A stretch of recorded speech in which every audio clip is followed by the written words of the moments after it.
신고와 관련된 민원은 마치고요. 다음으로 이제 우리 아동학대 대응 업무를 하면서 생길 수 있는 민원에 대해서 한번 살펴보겠습니다.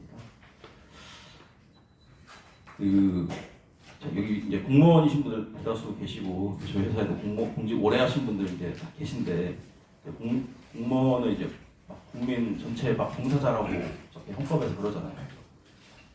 근데 이게 그래서 이제 공무원분들을 쉽게 생각하는 좀 안 좋은 풍토가 우리나라에 좀 있는 것 같아요. 그래서 제가 아까 말씀드렸을 때 처음에 제가 소개할 때 고용노동부 그 근로감독관님들 업무 수행 과정에서 발생하는 문제들 법률자을 맡고 있다 했는데 그 담당하는 부서가 이제 고용노동부의 감사관실인데 그 감사관님이 나이가 50대이실 거예요. 그래가지고 이제 그런 말씀을 자기가 처음 이제 공무원 생활 시작할 때 20대 초임 사무관일 때 자기 뺨도 이렇게 맞았다. 그랬더니 위에 과장님이 원래 공무원 한 대씩 맞으면서 일하는 거라고 그랬다는 거야.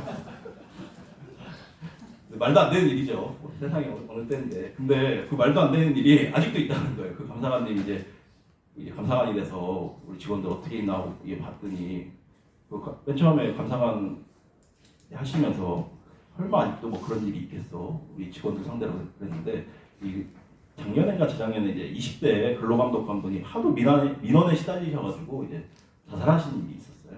최근에 또 제주도였나요? 어디 교사분이 학부모의 극심한 이제 민원으로 이제 뭐 생활을 달리하시는 경우도 있는데 이런 민원인의 정당한 민원은 당연히 우리가 이제 처리해야 되지만 위법한 민원들이 있습니다. 그래서 이 위법한 민원들이 행정안전부의 자료인데 계속 몇만 건씩 늘어나고 있어요. 그 민원을 전담으로 처리하시는 공무원들 분들한테 되게 유명하신 분이 한 분 계세요. 성함은 여기서 밝힐 수 없는데 이땡땡 씨예요. 연간 그분 한 분이 우리나라에 제기하는 민원이 10만 건입니다. 한 사람이 10만 건의 민원을 제기해요. 뭐 정보공개 정보 포함입니다. 그냥 뭐만 하면은 하다못해 내 민원 담당했던 대학 어디 나왔는지 알려주라.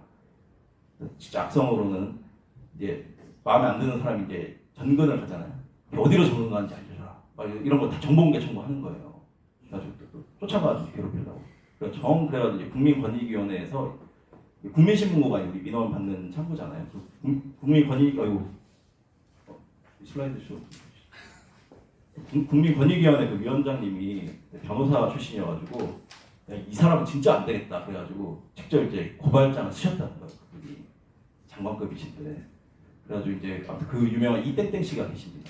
그래가지고 저도 이제 고용노동부 그 업무를 하면서 그분의 존재에 대해서 이제 명성에 대해서 이제 듣게 됐는데요. 방금 말씀드린 것처럼 폭언, 폭행 등 위협행위와 공무 방해행위가 수반되는 민원, 정당한 행정 서비스를 요구하는 일반적인 민원이 아니라 민원 담당자의 신체적, 정신적 피해, 민원 서비스의 질적인 하락을 초래하는 민원을 뭐라 할까요?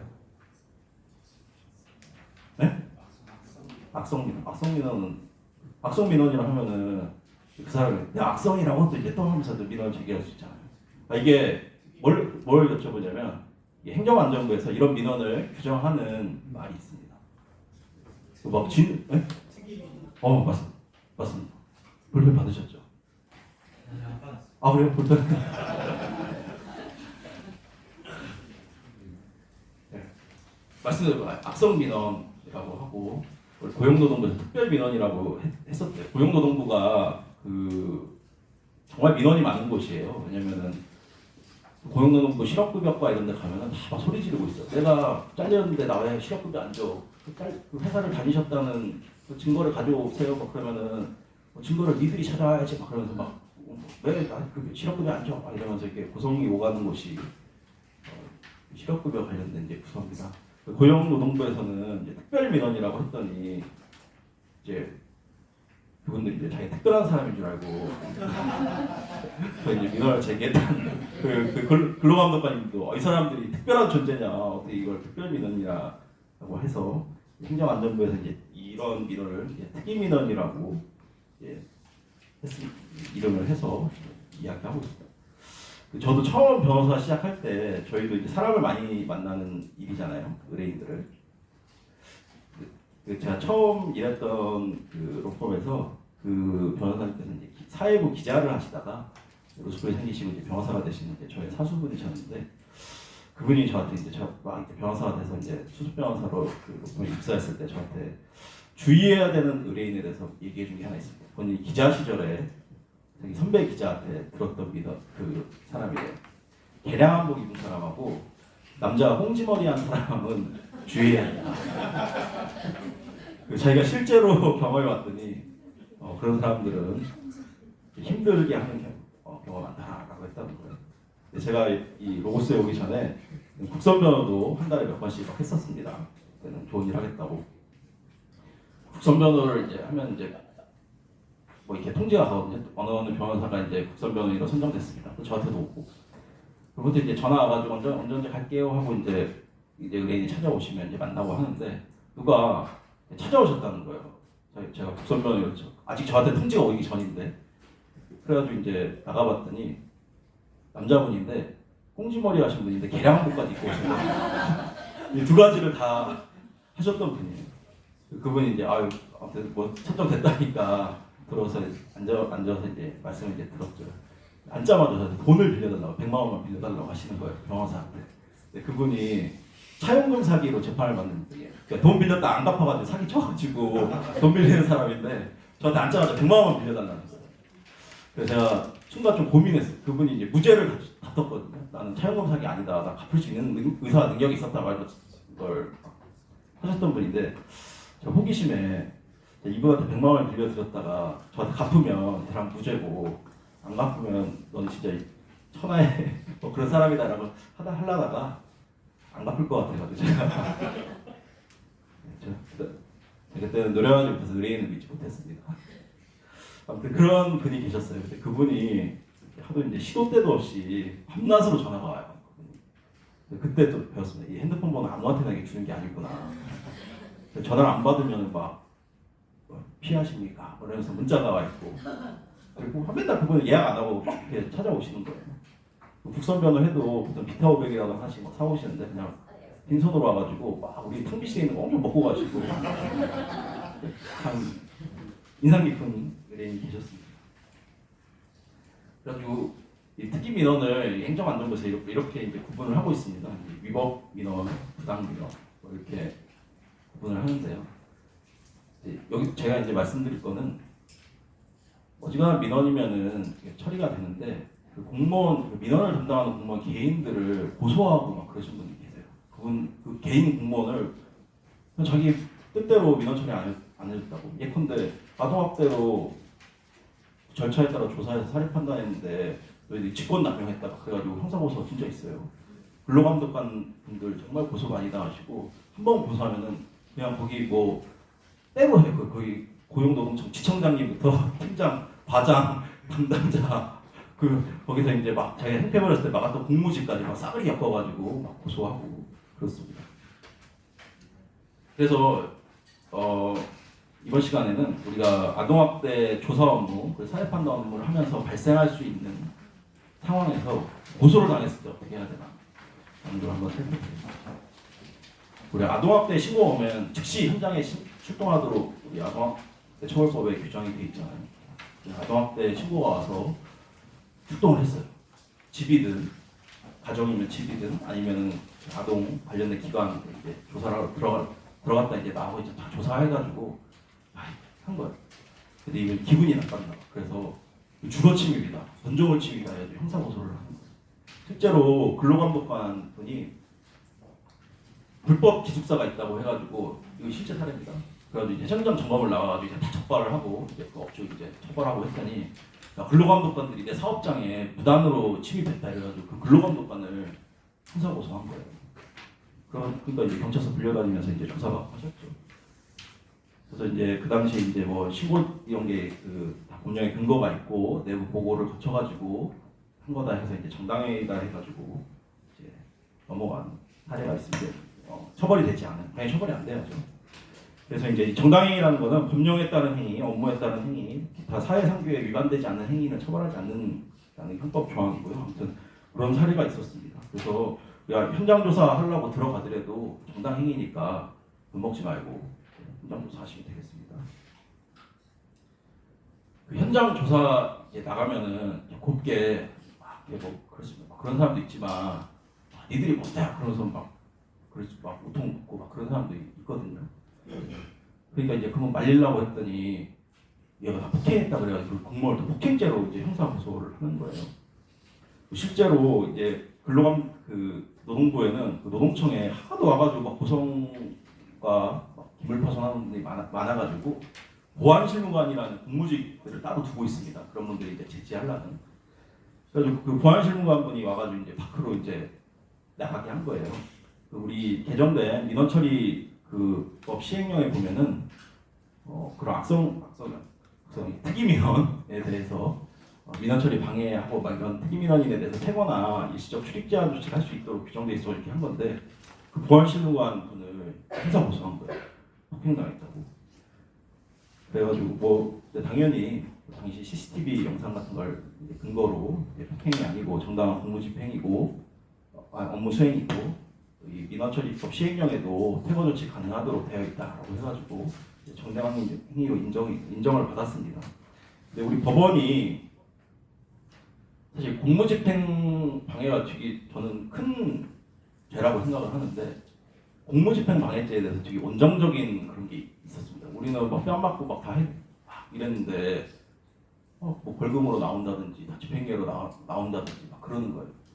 실제로 공무집행 방해죄에 대해서 법원이 온정주의로 한 게 있었는데 앞으로도 저는 바뀔 거라고 생각하거든요. 이번에 그 윤석열 그 영장 발부했을 때 서부지방법원에 막 사람들이 난입해가지고 막 그랬잖아요. 법원도 이제 자기들이 당해봤으니까 공무집행 방해를 엄벌해야 된다 이런 생각을 갖지 않을까 저는 그게 개인적으로 생각합니다. 그래서 현장 조사 과정에서 그래도 폭행죄로 고소당하더라도 폭행 아니니까 공부를 안심하고 수행하시면 될 것 같습니다. 자, 이것도 좀 예민한 문제인데 막 거기 와가지고 아동학대 막 살벌한 현장이 있고 막 해가지고 이거 사진을 찍어야 될 것 같고 녹화를 할 것 같아가지고 이렇게 찍은 거예요. 그랬더니 얘네들이 내 개인정보 침해하고 통신보호 비밀 막 나왔잖아요. 내 음성이 들어간 걸로 막 녹음했다. 그래서 또 막 고소를 하는 거예요. 실제로 공무원이 민원이 소란스럽게 하니까 녹음을 했다는 거예요. 또 이 민원처리법 시행령 개정되면서 안내를 받으셨는지 모르겠는데 그런 영상 촬영 장비를 다 이제 지자체에서 구비해서 고지하고 촬영할 수 있게끔 이제 돼 있었습니다. 그 법이 이제 그 시행령이 개정되기 전에 있었던 일인데 촬영하더라도 위협하지 않다라는 판례가 있습니다. 다만 이제 주의할 게 모든 게 절차가 중요한 거예요. 그래서 이제 그런 영상 장비를 활용하실 때도 사전에 이제 지금부터 촬영하겠습니다라고 고지를 하고 그 영상 장비는 따로 우리 그냥 그 업무하는 PC에다 그냥 넣어놓고 막 관리하면 안 되고 따로 보안 유지를 하는 식으로 해야지 나중에 이제 위법의 소지를 줄일 수가 있습니다.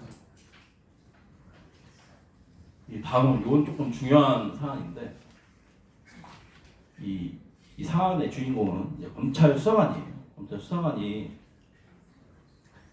대검에 얘가 막 향후 접대받는 아주 부당한 수사관이다 해서 진정이 접수가 된 거예요. 그래서 막 대검에서 이제 조사하고 하니까 수사관이 그 진정을 접수한 그 동료 검찰 공무원한테 내가 그 진정이라고 합의하고 내가 끝내고 하면은 당신도 나 조사 안 해도 되고 원만하게 끝나고 하여튼 다 오해다 막 그래가지고 끝내고 올라니까 그 진정서 그 사람이 또 누군지나 이런 거 알아야 되니까 그 진정서 좀 한번 주고 어떤 오해가 있는지 그 내용을 봐야지 오해를 풀 수 있으니까 진정서 좀 달라 하니까 그 진정 취하한다는데 하고 이렇게 팩스로 보낸 거예요.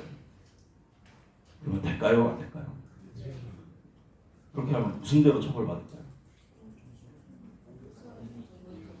네, 맞습니다. 이유가 사실 이분이 그 진정에 대해서 뭐 확인하고 싶고 우리도 그렇잖아요. 뭐 신고 내용 확인하려면 정보공개 청구를 해서 우리가 그 절차를 거쳐서 정보공개 포탈을 통해서 이제 공개를 하는 게 이제 적법 절차잖아요.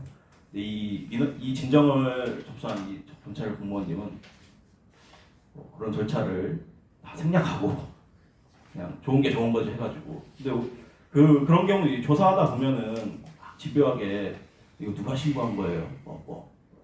나눠 알고 있을 테니까 좀 알려주세요. 막 이렇게 막 그런 분들 계시잖아요. 그런 분들한테 그런 거를 이렇게 알려지게 했을 때는 법안 절차를 거치지 않으면 처벌될 수 있기 때문에 조사 과정에서 신고자에 대한 정보나 이런 것들이 유출되지 않도록 주의를 해야 합니다. 이것도 이제 굉장히 재밌는 사례인데요. 요거 정도 하고 강의가 마무리될 것 같은데, 이것도 고용노동부에서 있었던 일입니다. 어떤 이제 여성분이 출산 전후 급여를 부정수령하셨어요. 그러니까 쉽게 얘기해서 이렇게 출산 전후 급여라는 게 출산 그 휴가일로부터 뭐 60일, 30일 동안 뭐 통상임금의 몇 프로 뭐 이렇게 받는 그 제도예요. 그래서 이제 출산을 장려하기 위해서 이제 그 급여를 주는 제도인데, 이분이 복직을 했는데도 복직사실 숨기고선 급여를 받은 거예요. 그래가지고 이제 당신 이제 그러면은 그 당시 쉬었다는 증거 좀 내라 그랬더니 다 무시해. 우편도 안 받고 전화도 문자 이메일 다 씹는 거예요. 이제 노동청에서 직장으로 이제 과태료 사전통지 문건을 이제 발송을 했습니다. 그래서 이 앞에 이렇게 써 있었어요. 자진납부 고지서 제중. 저기에 이제 꽂히신 겁니다. 그래가지고 저걸 보낸 공무원을 고소했어요.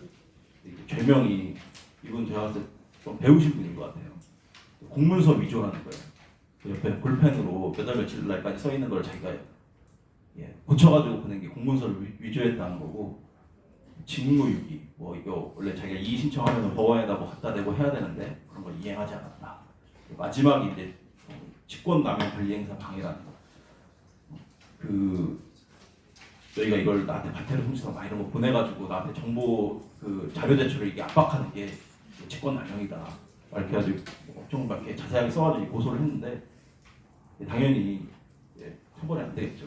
이분이 진짜 대단하신 분인 게, 보통 이렇게 하면 그냥 검찰청에다 이의 제기를 하거나 그러는데 국가인권위원회로 가셨어요. 국가인권위에 가가지고 그 앞에 그 과태료 내야 된다 그 봉투 앞에 써 있어가지고 내 사생활의 비밀과 이런 것들이 침해됐다 해가지고 인권위원회에다 진정을 낸 거예요. 근데 그 앞에 고지서 앞에다가 그렇게 써서 보내면은 사생활의 비밀과 보호를 침해하는 걸까요? 안 하는 걸까요? 어떻게 생각하십니까?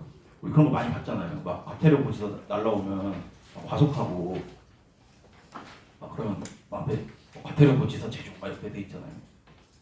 근데 인권위원회 찾아보니까 이 국민건강보험료 체납해가지고 체납통지서 보냈는데 그 인권 사생활 침해에 해당한다고 그런 결정이 있는 거예요. 그래가지고 이제 큰일 났다 해가지고, 그래도 어떻게 저걸 다른 사안이다라는 걸 이제 다른 행정처들도 이렇게 다 하고 있고, 부득이 우리가 직장으로 발송을 하게 됐고, 그간에 이 사람이 악의적으로 우리 형사 고소하고 있어서 이 진정도 사실상 그 목적이 어떻게든 괴롭히라는 악의에 있다라는 데 있다는 점 이제 강조해서 처벌을 받진 않았습니다. 사실 이렇게 다른 경찰서에서도 제가 받은 건 아니고 제가 어디서 가져온 겁니다. 이렇게 과태료 보낼 때 사생활의 비밀과 자유 침해된다고 막 이렇게 주장하셨는데, 그런 건 뭐 침해될 수도 있고, 아니면은 저 같은 경우에 결혼하는 사람들은 그런 거 집으로 날라오면 생명권이나 이런 걸 어디서 가셨겠어? 그러고 가끔 이제 날라오는 게 너무 정신 없으면 집사람이 이제 자동차세 연납 신청하라고 그랬는데 빡빡 안 한 거예요. 한번 내보냈는데 또 몇 분기 지나가지고 또 날라오면 그때 안 했어. 그러면서 이제 하면 이제 생명권, 일반적 행동 자유권 이런 게 출입 금지 당하고 외출 금지 당할 것이 있습니다. 네, 그렇습니다. 그래서 아무튼 우리가 사회관리 연기 안내를 우편으로 보내더라도 사생활의 비밀과 자유를 침해하는 게 이상하지 않습니다. 그리고 이제 또 가장 많이 이제 질문인 것 중에 하나가 이 사람이 반복적으로 한다는 거예요. 그러니까 분명히 다 알려주고 다 올바르게 처리했는데 악의적으로 이 반복적으로 민원 제기가 됐을 때 이거를 처벌할 수 있는 방법이 없냐. 근데 사안을 보면 단순히 반복적으로 민원을 제기하는 것만으로는 공무집행 방해나 이런 거에 해당하지 않는다고 보는 것 같아요. 그래서 처벌된 사례들을 보면 반복 민원 플러스 뭔가 있어야 돼요. 그래서 반복 민원 막 해가지고 너 가면 안 된다 뭐 이런 게 있어야지 처벌이 되지, 그런 것만으로는 처벌이 되지 않는 것 같습니다. 그리고 오늘은 이제 뭐 짧게 아동학대 대응본 과정에서 발생할 수 있는 민원에 대한 대응만 말씀을 드렸는데, 우리 민원 처리를 하는 공무원에 대한 그 보호 의무가 법제화됐습니다. 그래서 법에 있어요. 이 민원 처리 공무원들을 나라가 지켜줘야 된다. 그리고 어떤 걸로 지켜줘야 되냐? 민원인 아까 얘기했던 그 특기 민원인을 수사기관에 고발을 하는 걸 기관 차원에서 할 수 있고, 또 고소고발을 당했을 때, 민사소송 당했을 때 지원해야 된다. 그 비용 같은 걸 있습니다. 그래서 실제로 이 공무원분들은 모두 다 중앙정부 공무원이나 지방정부 공무원이나 다 책임보험제도 들어 있습니다. 그래서 이런 부당한 형사고소 당하시면 가장 이제 걱정하시는 게, 처벌이 안 된다고는 내심 기대를 하시는데 혹시나 하도 이 사람이 이상한 사람이니까 혹시나 뭐 잘못되다 재판받으러 다니면 어떻게 해야 되지? 경찰서에서 일단 전화 오는 것 자체가 되게 스트레스를 받는 일이잖아요. 일과 시간에 시간 빼가지고 가서 조사받고 와야 되고. 근데 그거를 지금까지 책임보험 제도가 있어서, 특히나 이제 저희 법무법인 같은 경우에는 공무원분들한테 아예 그냥 비용을 받지 않고 그냥 저희가 변호를 해드립니다. 그래서 저희는 이제 결과가 나오는 보험사로부터 이제 돈을 받지, 공무원들이 경제적 부담 없이 법률 서비스를 받을 수 있도록 하고 있는데요. 이 책임보험 제도를 통해서 변호사 보수 지원이 됩니다. 그래서 그런 부당한 민원 업무 처리 과정에서 민원이 제기되고 고소고발이 있으면 책임보험 제도를 한번 고려해 볼 수 있을 것 같습니다. 그래서 저희가 준비한 건 여기까지고요.